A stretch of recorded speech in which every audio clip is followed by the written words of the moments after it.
শুভ সকাল আমার প্রিয় বন্ধুরা, এশা লাইফস্টাইলে তোমাদের অনেক অনেক স্বাগত, অনেক ভালোবাসা। তোমরা সবাই কেমন আছো? আশা করি যে যেখানে আছো ভালো আছো, সুস্থ আছো। আমরা ভালো আছি। আজকে হচ্ছে সোমবার আর এখন বাজে 8:15। নতুন দিন, নতুন সকাল, তোমাদের সঙ্গে নতুন একটা ভিডিও শুরু করলাম বন্ধুরা। এই যে বোন এইদিকে জলের বোতলটা ভরে নিল। আর আজকে কিন্তু সূর্যি মামা বেশ সুন্দর রৌদ্র দিয়েছে। সকালে উঠে না বৃষ্টিটা না থাকলেই ভালো হয়, কারণ কি বলো তো, সকালবেলাটাই সব কাজ, সবার বাইরে বেরোনো, তারপরে কত কাজ থাকে। আর সকালে যদি বৃষ্টি হয় সবারই কিন্তু অনেকটাই কষ্ট হয়। তো রৌদ্র দেখলে গরম পড়েছে, কিন্তু গরম তো পড়বেই গরমের দিনে, সেটা মেনে নিয়েই চলতে হবে। আর রোজ রোজ বৃষ্টি হলে না অনেকটাই অসুবিধা হয়। এই যে এই কেতলিটা না একটু আয়রন পড়ে যায় আর কি। আর আমাদের এখানে না জলের আয়রনটা একটু বেশি। তো বোন আবার এই যে হাত দিয়ে দিয়ে মানে একটু পরিষ্কার করে। দেখো একটা জিনিস কি, যে কোনো জিনিসই তুমি যদি যত্ন করো সেটা কিন্তু অনেক দিন ভালো থাকবে, অনেক দিন টিকবে সেই জিনিসটা। আর আমাদের কি বলো তো, অনেক কষ্টের জিনিস, তো প্রত্যেকটা জিনিসই বোন অনেক সুন্দর করে যত্ন করে। তোমাদের তো বলেইছি এর আগে, এই কেতলিটা কাকিমণি আমাকে গিফট করেছে। কারণ আমাদের সব সময় গরম জল লাগে, কি ঠান্ডা আর কি গরম, মানে সব সময়ই লাগে। কারণ ডাক্তার আমাদের সব সময় গরম জল দিয়েই স্নান করতে বলেছে, কারণ আমাদের শরীরে এমনিতেই ব্যথা সব সময়ই। তো সারাদিন সঙ্গে থাকো, আশা করি আজকের ভিডিওটা তোমাদের খুব ভালো লাগবে।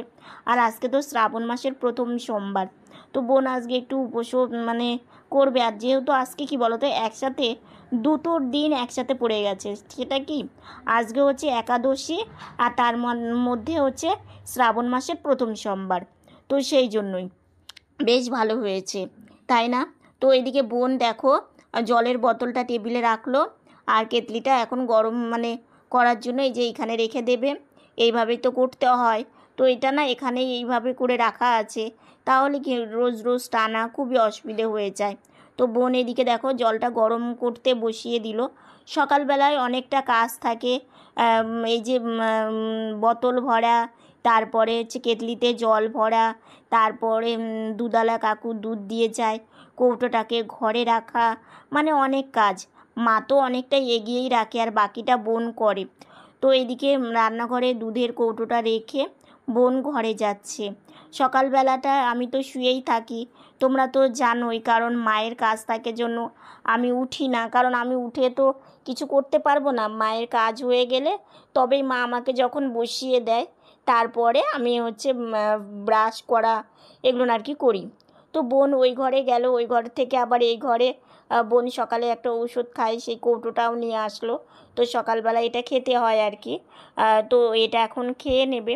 ঔষধের ওপরই আমাদেরকে থাকতে হয়, কিছু করার নেই, কারণ যে যেমন তাকে তেমনভাবেই মানে চলতে হয় আর কি। তো বোন এখন খেয়ে নেবে। ও ও কী করে বলো তো, আমার মতনই, মানে কিছুটা সকালে জল খায়, খেয়ে রেখে দেয় গ্লাসে, আর বাকিটা পরে ঔষধের সাথে খেয়ে নেয়। তো বেশ ভালো হয়। না হলে আবার সেই জলের মানে আনা জল রাখার কথা বলতে হবে। তো সেই জন্য মা তো ঠাকুর ঘরে গেছে, ভাইসোনাকে সকালবেলার পুজো দিচ্ছে।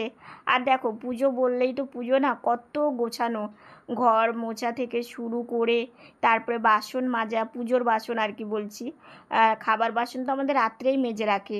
পুজোর বাসন মাজা, তারপরে ফুল তোলা, ফুলগুলো থালাতে ভাগ করা, মানে অনেকটাই কাজ থাকে। ভাইসোনাকে আজকে মানে স্নান করানো, তো সব কিছু মিলেই অনেক ব্যস্ততা।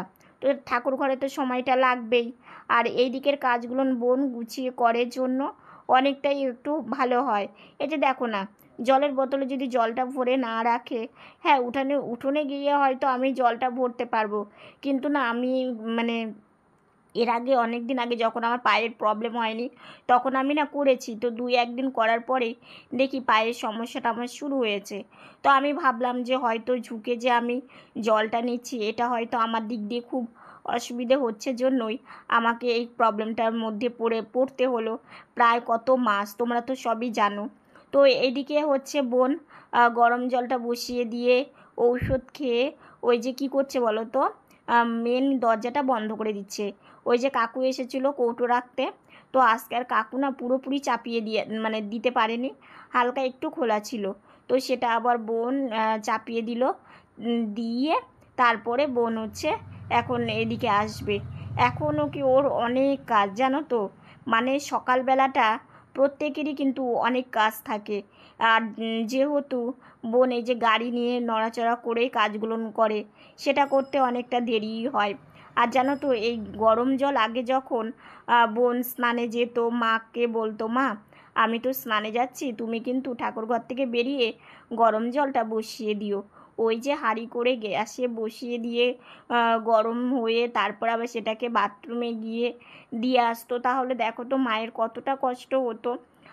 আর এখন তার থেকে অনেকটাই ভালো হয়েছে গরম জলের এই যে ব্যাপারটা। এই যে দেখো বোন কেটলি ভরে জল নিয়ে আসলো, এনে বসিয়ে দিল, সুইচটা দিল, জল গরম হয়ে গেল, তারপরে সুইচটা বন্ধ করে এই যে এই হুইল চেয়ারের যে পাদানি আছে এটার উপরে রেখে দিল। রেখে দিয়ে এটা এখন বাথরুমের সামনে রেখে দেবে। তখন যখন বোন স্নান করবে ও আবার নিজে নিজে নিতে পারবে। এই কাজটা মাকে করতে হচ্ছে না। আর গরম জলের হাঁড়ি ওইভাবে নিয়ে যাওয়া, বুঝতে তো পারো মায়েরও তো পায়ে ব্যথা, তো খুবই অসুবিধে হতো আমাদের। তো যাই হোক, ঠাকুরের আশীর্বাদে অন্তত এটা তো অনেকটা ভালো হয়েছে। তো ওইদিকে বোন কেতলিটা রেখে আসলো, রেখে এইদিকে হচ্ছে ও মাথাতে তেল দেবে। তো ও ভুলে গেছে যে রান্নাঘরের দরজাটা বন্ধ করে দিতে হবে। তো এসে আবার ঝটপট করে দরজাটা বন্ধ করে দিল। দিয়ে ও তো রাত্রে বেনুনি করে শোয়, তো বেনুনিটা এখন খুলছে, খুলে তারপরে মাথাতে তেল দিয়ে দেবে। কারণ আমারই কি আমার বোনেরই কি জানো তো, যদি মাথায় শ্যাম্পু দিই কিংবা মাথায় সাবান দিই, তাহলে আমরা থাকতেই পারি না। আমাদের না রোজ স্নানের আগে তেল দিতেই হবে, না হলে হয়ই না। এই যে দেখো না, আমার যে পায়ের প্রবলেমটা হয়েছিল না, তারপর থেকে যে কি হয়েছে, আমার রাত্রে সেরকম ঘুম ধরে না জানো তো। কি করলে ঘুম পাবে বলো তো আমাকে, তোমরা তো আমাকে অনেক কিছু বলো, তোমাদের কথাতে আমি সেভাবে চলি। একটা কথা কি, সবার কিন্তু সব কিছু জানা থাকে না। তোমাদের অনেক কিছু জানা যেটা আমরা জানতে পারি না, কারণ আমরা জানবই বা কী করে, আমরা তো সারাটা দিন বাড়িতে থাকি, তাই না? তার মধ্যে আজকে এটা কালকে সেটা লেগেই আছে। তো যাই হোক, বোন এদিকে মাথায় তেল দিয়ে চুলে চিরুনি করে নিল, করে এখন খোপা করে নেবে, তাহলে না মাথাতে জল ঢোকে না। আর ওর তো এমনিতেই ঠান্ডা লাগার ধাত আছে, তো সেই জন্যই ও রোজই এইভাবেই স্নানের আগে এটা করে। তো ভাবলাম এটা তো তোমাদের সাথে শেয়ার করাই হয়নি, তো সেই জন্যই আর কি। তো বোনের এদিকে দেখো হয়ে গেল। তো এদিকে এখন লাইটের সুইচগুলো বন্ধ করে দিচ্ছে, কারণ বাইরে আর সেরকম কাজ নেই। তো এই বোর্ডটা না টেবিলে রাখাতে সুইচটা বন্ধ করতে অনেকটাই অসুবিধা হয়। তো বোন আবার লাঠিটা নিয়ে এসেছিল, লাঠি দিয়ে বন্ধ করে দিল। তো যাই হোক, বোন স্নান করে মায়ের হাতে সবজি গুছিয়ে দিয়ে, যেহেতু আজকে একাদশী রান্না, দু জায়গায় রান্না করতে হবে, তো বোন সব কিছু গুছিয়ে দিয়ে ঠাকুর ঘরে চলে গেছে। আর মা ওইদিকে রান্নাও বসিয়ে দিয়েছে। আর আমার কথা বলো না, ব্যথাটা মানে কমেছে। একটু গাড়ি চালাতে গেলেই না হাতের মধ্যে একটু আঘাত লাগে, আর তখনই অনেকটা কষ্ট হয় জানো তো।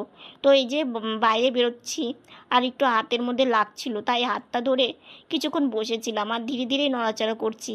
মা তো আমাকে বারবার করে বলছে, বাবা তোমাকে বলো আমি নিয়ে আসছি, কিন্তু দেখো নিজেরও একটা কষ্ট হয়। দেখো মানুষটা রান্না করছে, এবার কি করে বলি যে আমাকে একটু বাইরে নিয়ে আসো কিংবা আমাকে খেতে দাও মা। তো আমি তো এটা বলতে পারি না, আমার নিজের কষ্ট হয়। একটা কথায় কি, নিজে কষ্টটা সহ্য করা যায়, কিন্তু মায়ের বোনের কষ্টটা দেখলে না, তখন কি বলবো, দু চোখ দিয়ে মনে হয় জল চলে আসে। আমি কেন পারি না, আমি যদি পারতাম তাহলে তো অনেকটা বেটার হতো। তো দেখো আমি গাড়ি ধীরে ধীরে চালিয়ে বাইরে যাচ্ছি। হ্যাঁ, 2 দিন যেমন একটু ব্যথা ছিল, সেটার থেকে অনেকটাই একটু কমেছে, ওষুধ খাচ্ছি সময় মতো, মানে স্প্রে, তারপরে ব্যথার মলম এগুলো দিচ্ছি সেই জন্য। তো চলো চলো, শ্যামা কীভাবে রান্না করে সেটা আজকে তোমাদেরকে দেখিয়ে নিই। এই যে গরম জল বসিয়ে দিয়েছিল, তারপরে শ্যামাটাকে ধুয়ে অনেকবার করে, ধরো 3 বার 4 বার করে ধুয়ে নেয়, কারণ একটু মানে নোংরা থাকে, তো সেই জন্য। তারপরে এই যে গরম জলে মাছ ছেড়ে দিল। আর এখন হচ্ছে এটা, মানে যে জলটা মানে দিয়েছে, এই জলটা পুরোটাই লেগে যাবে। ওই যে সুজি যেমন রান্না করলে জল টেনে নেয় না, শ্যামাতেও কিন্তু একদম সেম। তো এই যে মা দিয়ে দিল, আর দিয়ে দেওয়ার পরে একটু নাড়াচাড়া করে দিল। আর যেহেতু আজকে একাদশী, এমনি লবণ এটা চলে না, এখানে সন্দুক লবণ ব্যবহার করতে হয়। তো সেটা তো তোমরা সবাই জানো যারা যারা একাদশী করো আর কি। তো ওইদিকে দুধ জাল দিতে বসিয়ে দিয়েছে, আর এদিকে হচ্ছে শ্যামা বসিয়ে দিয়েছে। তো লবণটা দিয়ে দিল, আর একাদশীর দিন হলুদ নিষিদ্ধ, তো সেই জন্য কাঁচা কলা আর হচ্ছে আলু দিয়ে তরকারি করেছে মা আর বোনের জন্য, আর আমার আর বাবার জন্য পটল, আর এইদিকে আলু ভাজা। পটল দিয়ে হচ্ছে করবে পটলের পোস্ত, আর হচ্ছে আলু ভাজা। এই হচ্ছে আজকে 2 রকম রান্না। তো দেখো জলটা কতটা টেনে নিয়েছে দেখেছো। আরও জলটা টেনে নেবে যখন হচ্ছে মানে ঠান্ডা হয়ে যাবে না, একদম মানে আঠা আঠা হয়ে যাবে আর কি। তো আরেকটু মানে নামিয়ে দেবে, আরেকটু জল শুকিয়ে এলেই নামিয়ে দেবে। তো ওইদিকে তো রান্না বান্না সব মানে করছে আর কি। তো মা এইদিকে বলছে বাবা অনেকটা বেলা হয়ে গেছে, তোমাকে চিড়েটা দিয়ে যাই, তুমি খেয়ে নাও। তো ঘরে বসেই খেয়ে নিচ্ছি, বাইরে না ভীষণ হচ্ছে মানে হাওয়া, ফ্যান চালালে হাওয়া লাগছে রান্নাতে, সেই জন্য। তো অনেকক্ষণ পর আবার তোমাদের সামনে আসলাম। আজকে সকাল সকাল স্নান করেছিলাম, করে একটু ভাইসোনার ঘরে গিয়েছিলাম, ভাইসোনাকে একটু পুজো দিলাম, তারপরে শিব ঠাকুরকে একটু পুজো দিলাম, দিয়ে একটু ঘুমিয়েছিলাম আর কি। তো শুয়েছিলাম, শুয়ে থেকে উঠে এই যে মা চা করে দিল। এই যে দেখো চা আর এই যে মুড়ি, এটা দিয়ে বিকেলকার খাবার খাচ্ছি। আর বোন খাচ্ছে আম, দেখালোই, বোন এই মাত্রই আসলো। আর এইদিকে হচ্ছে এই যে আমার সাজার বক্স, সাজিনি, সকালে স্নান করেছি, আজকে না একটু পুজো দিয়েছিলাম, তো সাজা গুজা হয়নি, তো ওই জন্য খাওয়া দাওয়া করে সাজবো। সে যে একটু একটা জায়গায় যাওয়ার কথা আছে মায়ের সঙ্গে, দেখি। আর এই যে আমার বোনকে দেখো, দেখেছো আম খাচ্ছি। ঠিক আছে, তো আমি খেয়ে নিই তাড়াতাড়ি, মা গাছে জল দিয়েই মানে আমাকে বলেছে রেডি হয়ে থাকতে। মা এইদিকে গাছে জল দিয়ে চলেও এসেছে, আর আমার সাজুগুজু করাও হয়ে গেছে। তো এখন আর আমি আর মা যাচ্ছি। আর বোনকে বললাম বোন যাবি, বোন বলছে না দিদি ভাই, এই মাত্রই এলাম, আমি একটু রেস্ট নিই। তো বোন ওইদিকে রেস্ট নিচ্ছে, আর আমি আর মা মানে যাচ্ছি। কোথায় যাচ্ছি বলো তো, ওই যে দেখতে পাচ্ছ শিব মন্দির, ওইখানে যাচ্ছি। তো মায়ের সঙ্গে গিয়ে শুনলাম দিন ঠিক হয়ে গেছে সামনের সপ্তাহে। তো এদিকে আকাশে দেখো পুরো মেঘ করেছে। এই শিব মন্দিরে রোজ পাঠ হয়, আর এই শিব মন্দিরে পুজো হবে। তো সামনের সপ্তাহে পুজো হবে, তো বেশ ভালো লাগে। প্যান্ডেল করে, প্যান্ডেলে বাস তো চলেই এসেছে। তো তারপরে হচ্ছে অনেক মজা হয়, আনন্দ হয়। বাড়ির সামনে পুজো হলে মজাটা কিন্তু, আনন্দটা কিন্তু একদমই আলাদা, কারণ মানে খুবই ভালো লাগে আর কি। তো দেখো প্রত্যেক একাদশীতে পাঠ পড়া হয়, তো সবাই এসেছে, আমি মা বসে বসে একটু কিছুক্ষণ শুনলাম। তো বাড়িতে গিয়ে সন্ধ্যা দিতে হবে। আর এদিকে দেখো প্যান্ডেলও কিন্তু করেছে, বাঁশ মানে টাঙানো হয়ে গেছে, পলিথিনও দিয়েছে, এখন শুধু কাপড় লাগাবে। তো যেহেতু সামনের সপ্তাহে পুজো, শুনে তো মনটা পুরো খুশি হয়ে গেল যে আমাদের বাড়ি থেকে তো বেশি দূর না, একদম অল্প একটু বাড়ি থেকে বেরিয়ে, তো বেশ ভালো মানে মজা হবে। শুভ সন্ধ্যা বন্ধুরা, বাইরে থেকে এসে ঠাকুর প্রণাম করেই আমি শুয়ে পড়েছি। আর দেখো পাঠে গিয়েছিলাম জন্য আমাকে এইখানে এরকম করে ফোঁটা দিয়েছে, আমার না খুব ভালো লাগে জানো তো। আর একাদশী, আর তার মধ্যে আজকে শ্রাবণ মাসের প্রথম সোমবার, তো বেশ ভালো লাগলো। আর বাইরে বেরিয়েও জানো তো, হ্যাঁ শিব মন্দিরে ভাগবত পাঠ হয়। আর দেখলে প্যান্ডেলের বাস চলে এসেছে, তারপরে উপরে হচ্ছে তিরফলও দিয়ে দিয়েছে। তো কি হবে সেটা তোমাদেরকে বলবো, তার জন্য রোজ ব্লগ দেখতে হবে, তাহলেই বুঝতে পারবে। আর এদিকে আমার ভাই সোনার হচ্ছে ভোগ হয়ে গেছে ছানা দিয়ে, তো সেটা এখন আমরা প্রসাদ খাচ্ছি। আর হচ্ছে বিকেলবেলা আমি চা খেয়েছি দেখলেই, তো সেই জন্য এখন আর মানে চা খেতে ইচ্ছে করছে না। সকালে চা খাইনি আজকে জানো তো, এত তাড়াহুড়ো, একাদশী রান্না, আমাদের রান্না, 2 রকম রান্না করতে করতে চা খেতে ভুলেই গেছি। আর হচ্ছে সেই জন্য বিকেলবেলায় চা খেয়ে নিয়েছি, মানে মানে খুব খিদে লেগেছিলো, তো ভাবলাম চা খেয়ে নিই। আর এখন হচ্ছে এই যে দেখো প্রসাদ খাচ্ছি, এই যে দেখো।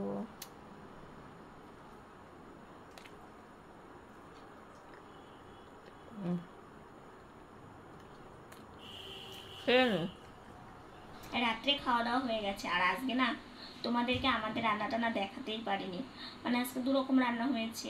আর বলো না, মানে শরীরটা না মানে শুধু মনে হচ্ছে যে একটু রেস্ট নেই এরকম আর কি, মানে ভিতর থেকে না ভীষণ উইক উইক লাগে সব সময়। তো দেখলেই ছন্দরা তো ছানা মানে খেলামই, তো ওষুধপত্র খাই, তো তবু আর কি। আর হচ্ছে আজকে তোমাদেরকে বললাম না যে আমাদের এই শিব মন্দিরে পুজো হবে, আর শিব মন্দিরটা তোমাদের না আর একদিন দেখাবো। আজকে যেহেতু পাঠ পড়া হচ্ছিল তো অনেক লোকজন ছিল, তো তোমাদের সেভাবে দেখাতে পারিনি। রং করেছে তো এত ভালো লাগছে, মানে মন্দিরের দিকে মনে হচ্ছে তাকিয়েই থাকি, খুব সুন্দর। আবার আমাদের ঘরের কালার করেছে মানে পিঙ্ক আমরা কালার। যে পিঙ্ক কালার খয়েরি কালারের ডেটও দিয়েছে, মানে এত সুন্দর ভিতরটা লাগছে, খুব ভালো লাগছিল। তো তোমাদের আমি ভাবলাম যে আজকে তোমাদেরকে সেভাবে, যেহেতু রাস্তাতেই মানে জায়গাটা না খুব ছোট, বুঝলে তো, মন্দিরটাই ছোট, মন্দিরটাও ছোট, জায়গাটাও খুব ছোট। আর পাঠ পড়া হলেও ধরো সবাই অনেক মানে অনেকেই আসে ভক্তরা পাঠ পড়া শুনতে, তো বাড়ির মানে প্রত্যেক একাদশীতেই হয়, তা আমাদের না সেভাবে যাওয়াই হয় না। তো আজকে একটু মানে আমি সকাল সকাল স্নান করেছিলাম, তো সেই জন্য মা একটু সময় পেয়েছিল, তো মা বললো যে চলো একটু মানে দর্শন করে আসি। থাকতে তো বেশিক্ষণ পারিনি, কারণ কি বলো তো, বাড়িতে আসে সন্ধ্যা দেওয়া ছিল, তারপরে আমি তো বেশিক্ষণ বসে থাকতে পারি না, তো জাস্ট একটু কিছুক্ষণ ছিলাম আর দর্শন করে তারপর চলে এসেছি। কিন্তু আমি যতক্ষণই ছিলাম পুরো মন্দিরটার দিকে মনে হচ্ছে তাকিয়েই থাকি, এত সুন্দর। আর হচ্ছে পুজো হবে, দেখো বাড়ির কাছে পুজো হলে না বেশ একটা খুশি খুশি আনন্দ ভিতরে আসে আর কি। যদিও দেখো সেভাবে তো আমরা আনন্দ করতে পারি না কোনো কিছুতেই, না দুর্গা পুজোতে, না মানে কোনো পুজোতে, তবুও একটা মানে সবাই আনন্দ করবে। আবার হচ্ছে বাড়ির সামনে পুজো বলে কথা, শুনলেও একটা ভীষণ মন থেকে খুশি খুশি লাগে। তো আমাদের দাদা যে পুজো করে, পুরোহিত দাদা, সেই দাদাই আর কি ওইখানেও শুনলাম নাকি পুজো করবে আর কি। আর আজকেই মানে গিয়ে শুনলাম যে সামনের সপ্তাহে পুজো হবে সোমবারের দিন, তো বেশ শুনে ভালো লাগলো। আর বিশেষ করে কি বলতো, পুজো টুজো হলে না বাড়ির মানে সামনে প্যান্ডেল ট্যান্ডেল যখন করে না, সত্যি একটা দেখতে কি ভালো লাগে, বাজনা বাজে, তারপরে হচ্ছে ওরা আবার নদী থেকে জল নিয়ে আসে, নদী থেকে জল নিয়ে আসে, মানে সবাই কি সুন্দর করে শাড়ি পরে যায়, নদী থেকে জল নিয়ে আসে সারাটা দিন, মানে কত সুন্দর মজা গান হয়, মানে ভীষণ ভালো লাগে আর কি। আর আমাদের বাড়ি থেকে বেরোয় দেখা যায় মন্দিরটা আর কি, মানে বেশি দূর না, খুবই কাছে। প্রথমে হচ্ছে কালী মন্দিরটা পড়ে, তারপর মানে কিছুটা এগিয়ে গিয়ে শিব মন্দিরটা পড়ে আর কি।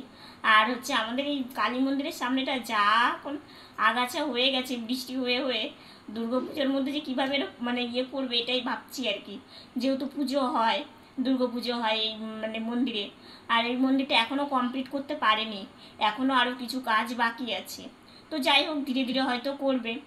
আর এখন হচ্ছে শুয়ে পড়বো, কারণ খাওয়া দাওয়া কমপ্লিট হয়ে গেছে, দুপুরে যা ছিল তাই রাত্রে খেয়েছি। কারণ কি দুই জায়গায় রান্নাবান্না, তো আজকে রান্নাটাও একটু মানে অনেকটা ইয়ে লেগেছে, মানে ঠাকুরের ভোগ রান্না করে ঠাকুরকে দিয়ে তারপরে বোন প্রসাদ পেয়ে চলে গেছে, তারপরে আমাদের রান্নাটা করেছি। আর তখন আমি একটু শুয়ে থেকে রেস্ট নিচ্ছিলাম, তোমরা তো জানোই হাতের জন্য আমি একটু বেশি রেস্ট নিচ্ছি, তো সেই জন্য আর কি আমাদের রান্নাটা দেখাতে পারিনি। ওই পটল দিয়ে মানে লম্বা লম্বা করে পটলের পোস্ত করেছিল আর আলু ভাজা, এই হচ্ছে আমাদের রান্না। তো আজকের ভিডিওটা এতটুকুনি। ভিডিওটা যদি ভালো লেগে থাকে লাইক কমেন্ট শেয়ার করো, আমার ভিডিওটা যদি নতুন দেখে থাকো সাবস্ক্রাইব করে পাশে থাকা বেল বাটনটা অল করে দিও। তো বন্ধুরা তোমরা ভালো থেকো, সুস্থ থেকো, সাবধানে থেকো, দেখা হচ্ছে নতুন একটা ভিডিওর সঙ্গে। আজকের মতো গুড নাইট। আর হ্যাঁ, কালকে দ্বাদশী আছে, দ্বাদশী কী কী রান্নাবান্না হচ্ছে সেগুলো তো তোমাদের সাথে পালনটা অনেক সকালে, কালকে পালনটা অনেক সকালে। আর কালকের ভিডিওটা কেউ মিস করো না, কালকের ভিডিওটা কিন্তু খুব ভালো হতে চলেছে।